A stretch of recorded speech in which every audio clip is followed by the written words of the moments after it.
तीसरा अध्याय इस प्रकार है। ऋषि कहते हैं, दैत्यों की सेना को इस प्रकार तहस नहस होते देख महादैत्य सेनापति चिचुर क्रोध में भरकर अंबिका देवी से युद्ध करने के लिए आगे बढ़ा। वह असुर रणभूमि में देवी के ऊपर इस प्रकार बाणों की वर्षा करने लगा जैसे बादल में मेरुगिरु के शिखर पर पानी की धार बरसा रहा हो। तब देवी ने अपने बाणों से उसके बाण समूह को अनायास ही काटकर उसके घोड़ों और सारथियों को मार डाला। साथ ही उसके धनुष और अत्यंत ऊंची ध्वजा को तत्काल काट गिराया। धनुष कट जाने पर उसके अंगों को अपने बाणों से बींध डाला। धनुष, रथ और घोड़ों और सारथी के नष्ट हो जाने पर वह असुर ढाल और तलवार लेकर देवी की ओर दौड़ा। उसने तीखे धार वाले तलवार से सिंह के मस्तक पर चोट करके देवी की बाईं भुजा में बड़े वेग से प्रहार किया। राजन देवी के देवी के बाईं भुजा में बड़े वेग से प्रहार किया। राजन देवी के बाँह पर पहुँचते ही वह तलवार टूट गई। फिर तो क्रोध में लाल आंखें करके वह राक्षस शूल हाथ में लिया उससे उस महादैत्य भगवती भद्रकाली के ऊपर चलाया। वह शूल आकाश से गिरते हुए सूर्यमंडल की भांति अपने तेज से प्रज्वलित हो उठा। उस शूल को अपनी ओर आते देख देवी ने शूल का प्रहार किया। उससे उस राक्षस के शूल के सैकड़ों टुकड़े हो गए। साथ ही महादैत्य चिचुर की भी धज्जियां उड़ गई। अब वह प्राणों से हाथ धो बैठा। महिषासुर के सेनापति उस पराक्रमी चिचुर के मारे जाने पर देवताओं को पीड़ा देने वाले चामर हाथी पर चढ़कर आया। उसने भी देवी के ऊपर शक्ति का प्रहार किया, किंतु जगदम्बा ने उसे अपने हुंकार की आहत एवं निष्प्रस करके तत्काल पृथ्वी पर गिरा दिया। शक्ति टूटकर गिरी हुई देखकर चामर को बड़ा क्रोध हुआ और अब उसने शूल चलाया, किंतु देवी ने उसे भी अपने बाणों द्वारा काट डाला। इतने में ही देवी का सिंह उछलकर हाथी के मस्तक पर चढ़ बैठा और उस दैत्य के साथ खूब जोर लगाकर बाह्युद्ध करने लगा। वे दोनों लड़ते लड़ते हाथी से पृथ्वी पर आ गए और अत्यंत क्रोध में भरकर एक दूसरे पर बड़े भयंकर प्रहार करते हुए लड़ने लगे। तदंतर सिंह बड़े वेग से आकाश की ओर उछला और उधर से गिरते हुए समय उसने पंजों की मार से चामर सिंह धड़ से अलग कर दिया। इस प्रकार उदग्र भी शिला और वृक्ष आदि की मार खाकर रणभूमि में देवी के हाथों से मारा गया तथा कराल भी दांतों, मुक्कों और थप्पड़ों की चोट से धराशायी हो गया। क्रोध में भरी हुई देवी ने गदा की चोट से उद तक का कमचूर निकाल डाला। विधिपाल के वाष्प कलोक तथा बाणों से ताम्र और अंध को मौत के घाट उतार दिया।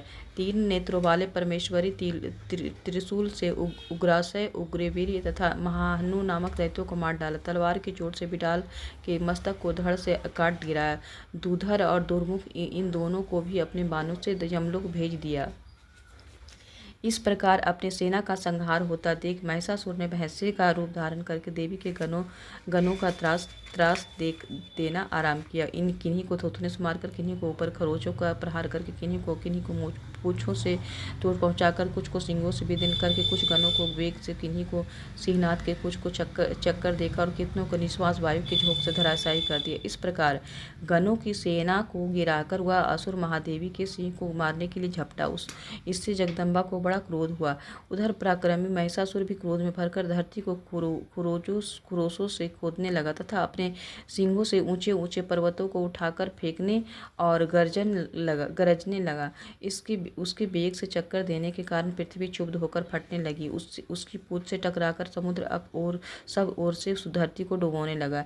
हिलते हुए सींगों को आघात से विदीर्ण होकर बादलों के टुकड़े टुकड़े हो गए। उसके निश्वास प्रचंड वायु के वेग से उड़े हुए सैकड़ों पर्वत आकाश से गिरने लगे। इस प्रकार क्रोध में भरे हुए उस महादैत्य को अपनी ओर आते देख चंडिका ने उसका वध करने के लिए महान क्रोध किया। उसके पास फेंककर उस महान असुर को बांध लिया। उस महासंग्राम में बंध जाने पर उसने भैंसे का रूप त्याग दिया और तत्काल सिंह के रूप में वह प्रकट हो गया। इस अवस्था में जगदम्बा जो ही उसका मस्तक काटने के लिए आगे उदित हुई, त्यों ही वह खड्गधारी पुरुष के रूप में दिखाई देने लगा। तब देवी ने तुरंत ही बाणों की वर्षा करके ढाल और तलवार के साथ उस पुरुष को भी बींध डाला। इतने में वह महान गजराज के रूप में परिणत हो गया तथा अपनी सूंड से देवी के विशाल सिंह को खींचने और गर्जने लगा। खींचते समय देवी ने तलवार से उसकी सूंड काट डाली। तब उस महादैत्य ने भैंसे का शरीर धारण कर लिया और पहले की ही भांति चरमराकर प्राणियों सहित तीनों लोगों को व्याकुल करने लगा। तब क्रोध में भरी हुई माता चंडिका बारंबार उत्तम मधु का पान करने और लाल आंखें करके हंसने लगी। उधर वह बल और पराक्रम के मद से उन्मत्त हुआ और राक्षस गरजने लगा और अपने सींगों से चंडिका के ऊपर पर्वतों को फेंकने लगा। उस समय देवी अपने बाणों के समूह से उसके फेंके हुए पर्वतों को चूर्ण करती हुई बोली। बोलते समय उनका मुख मधु के समध से लाल हो रहा था और वाणी लड़खड़ा रही थी। तब देवी ने कहा, ओ मूढ़, जब तक मधु पीती हूँ तब तक तू क्षण भर के लिए खूब गर्ज ले। मेरे हाथ से यही तेरी मृत्यु हो जाने पर अब शीघ्र ही देवता भी गर्जन करेंगे। ऋषि कहते, योग कहकर देवी उछली और उस महादैत्य के ऊपर चढ़ गई। फिर अपने पैर से उसे दबाकर उन्होंने शूल से उसके कंठ में आघात किया। उसके पैर से दबा होने पर भी महिषासुर अपने मुख से अभी आधे शरीर से ही बाहर निकलने पाया था कि देवी ने अपने प्रभाव से उसे रोक दिया। आधा निकला होने पर वह महादैत्य देवी से युद्ध करने लगा। तब देवी ने बहुत बड़ी तलवार से उसका मस्तक काट गिराया। फिर तो हाहाकार करते हुए महादैत्यों की भारी सेना भाग गई और तथा संपूर्ण देवता अत्यंत प्रसन्न हो गए। देवताओं के दिव्य महर्षियों के साथ दुर्गा देवी का स्तवन किया। गजराज ने गंधर्वराज गाने लगे तथा अप्सराएं नृत्य करने लगी। तो चतुर्थ अध्याय। ऋषि कहते हैं, अत्यंत पराक्रमी दुरात्मा महिषासुर तथा उसकी दैत्य सेना के देवी के हाथ से मारे जाने पर इंद्र आदि देवता प्रणाम के लिए गर्दन तथा कंधे झुकाकर उन भगवती दुर्गा का उत्तम वचनों द्वारा स्तवन करने लगे। उस समय उसके सुंदर अंगों में अत्यंत हर्ष के कारण रोमांच हुआ आया था।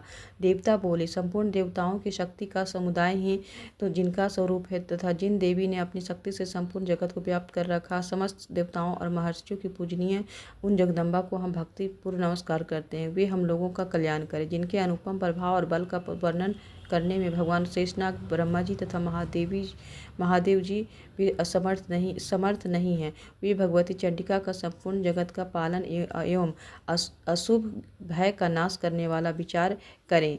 जो पुण्यात्माओं के घरों में स्वयं ही लक्ष्मी रूप से पापियों के यहाँ दरिद्रता रूप से शुद्ध अंतकरण वाले पुरुष के हृदय में बुद्धि रूप से सत्पुरुषों में श्रद्धा रूप से तथा कुलीन मनुष्य में लज्जा रूप से निवास करती उन आप भगवती दुर्गा को हम नमस्कार करते। देवी, आप संपूर्ण विश्व का पालन कीजिए। देवी, आपके इस अचिंत्य रूप का असुरों का नाश करने वाला भारी पराक्रम तथा समस्त देवताओं और दैत्यों के समक्ष युद्ध में प्रकट किए हुए आपके अद्भुत चरित्रों का हम किस प्रकार वर्णन करें।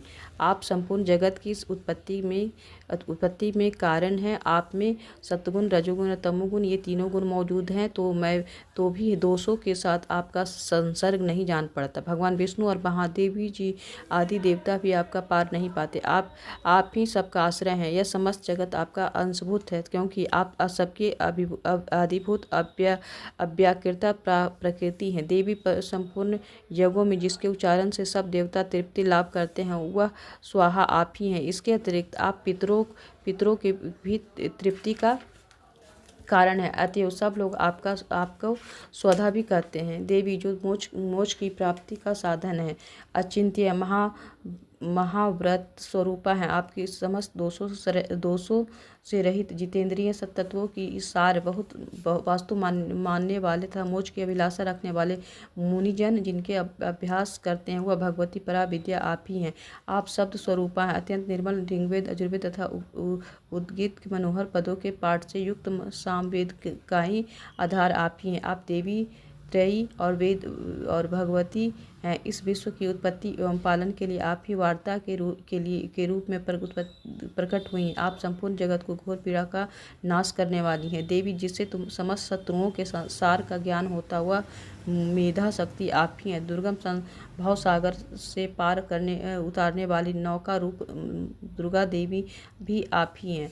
आपकी कहीं भी आसक्ति नहीं है। कैटभ के शत्रु भगवान विष्णु के वक्षस्थल में एकमात्र निवास करने वाली भगवती लक्ष्मी तथा भगवान चंद्रशेखर द्वारा सम्मानित गौरी देवी भी आप ही हैं। आपका मुख मंद मुस्कान से सुशोभित निर्मल पूर्ण चंद्रमा के बिंब का अनुकरण करने वाला और उत्तम स्वर्ण की मनोहर क्रांति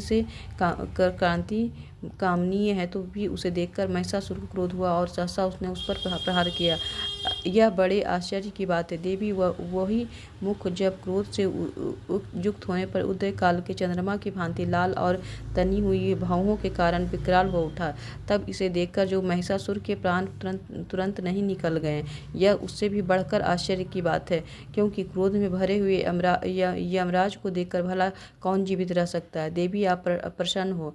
परमात्मा स्वरूपा आपके प्रसन्न होने पर जगत का अभ्युदय होता है और क्रोध में भर जाने पर आप तत्काल ही कितने कुलों का सर्वनाश कर डालती हैं। यह बात अभी अनुभव में आई है, क्योंकि महिषासुर की यह विशाल सेना क्षण भर में आपके कोप से नष्ट हो गई है। सदा अभ्युदय प्रदान करने वाली आप जिन पर प्रसन्न रहती हैं वे ही देश में सम्मानित हैं। उन्हीं को धन और यश की प्राप्ति होती है कि उन्हीं को धर्म कभी शिथिल नहीं होता तथा वे ही अपने यश पुष्ट स्त्री पुत्र और वृत्तियों के साथ धन्य माने जाते हैं। देवी आपकी ही कृपा से पुण्यात्मा पुरुष प्रतिदिन अत्यंत श्रद्धापूर्वक सदा सब प्रकार के धर्मानुकूल कर्म करता है और उसके प्रभाव से स्वर्गलोक में जाता है। इसलिए आप तीनों लोकों में निश्चय ही मनोवांछित फल देने वाली हैं। माँ दुर्गा आप स्मरण करने पर सब प्राणियों का भय हर लेती हैं और स्वस्थ पुरुषों द्वारा चिंतन करने पर उन्हें परम कल्याणमयी बुद्धि प्रदान करती हैं। दुख दरिद्र और भय हरने वाली देवी आपके सिवा दूसरी कौन है जिसका चित्त आप सबका उपकार करने के लिए सदा ही दयाद्र रहता हो। देवी उन राक्षसों के मारने से संसार को सुख मिले तथा ये राक्षस चिरकाल तक नरक में रहने के लिए भले ही आप पाप करते रहे हो, इस समय संग्राम में मृत्यु को प्राप्त होकर स्वर्गलोक में जाए। निश्चय ही यह सोचकर आप शत्रुओं का वध करती हैं। आप शत्रुओं पर शस्त्रों का प्रहार क्यों करती हैं? समस्त अस्त्रों को दृष्टिपात्र मात्र से ही भस्म क्यों नहीं कर देती? इसमें एक रहस्य है। ये शत्रु भी हमारे शस्त्रों से पवित्र होकर उत्तम लोकों में जाएं। इस प्रकार उनके प्रति भी आपका विचार अत्यंत उत्तम रहता है। खड्ग के तेज पुंज की भयंकर दीप्ति से तथा आपके त्रिशूल के अग्रभाग की घनीभूता प्रभाव से चौंधियाकर जो असुरों की आंखें फूट नहीं गई, इसमें कारण यही था कि वे मनोहर रश्मियों से युक्त चंद्रमा के समान आनंद फल प्रदान करने वाले आपके इस सुंदर मुख का दर्शन करते थे। देवी आपका शील दुराचारियों के बुरे बर्ताव को दूर करने वाला साथ ही यह रूप ऐसा है जो कभी चिंतन में भी नहीं आ सकता, जिसका कभी दूसरों से तुलना भी नहीं हो सकता था। आपकी बल और पराक्रम उन दैत्यों को भी नाश करने वाला है जो कभी देवताओं के पराक्रम को भी नष्ट कर चुके हैं। इस प्रकार अपने शत्रुओं पर अपनी दया ही प्रकट की है। वरदायी देवी आपके इस पराक्रमी किसके साथ तुलना हो सकती तथा शत्रुओं को भय देने वाली एवं समस्त अत्यंत मनोहर रूप ऐसा रूप तुलना हो सकते था। शत्रुओं को भय देने वाला एवं अत्यंत मनोहर ऐसा रूप भी आपके सिवा और कहाँ? हृदय में कृपा और युद्ध में निष्ठुरता, ये दोनों बातें तीनों लोकों के भीतर केवल आप में ही देखी गई है। माता अपने शत्रुओं का नाश करके इस समस्त त्रिलोकों की रक्षा की है। उन शत्रुओं को भी युद्धभूमि में मारकर स्वर्गलोक में पहुंचाया तथा उन्मत्त में दैत्यों से प्राप्त होने वाले हम लोगों के भय को भी दूर किया है तथा आपको हमारा नमस्कार है।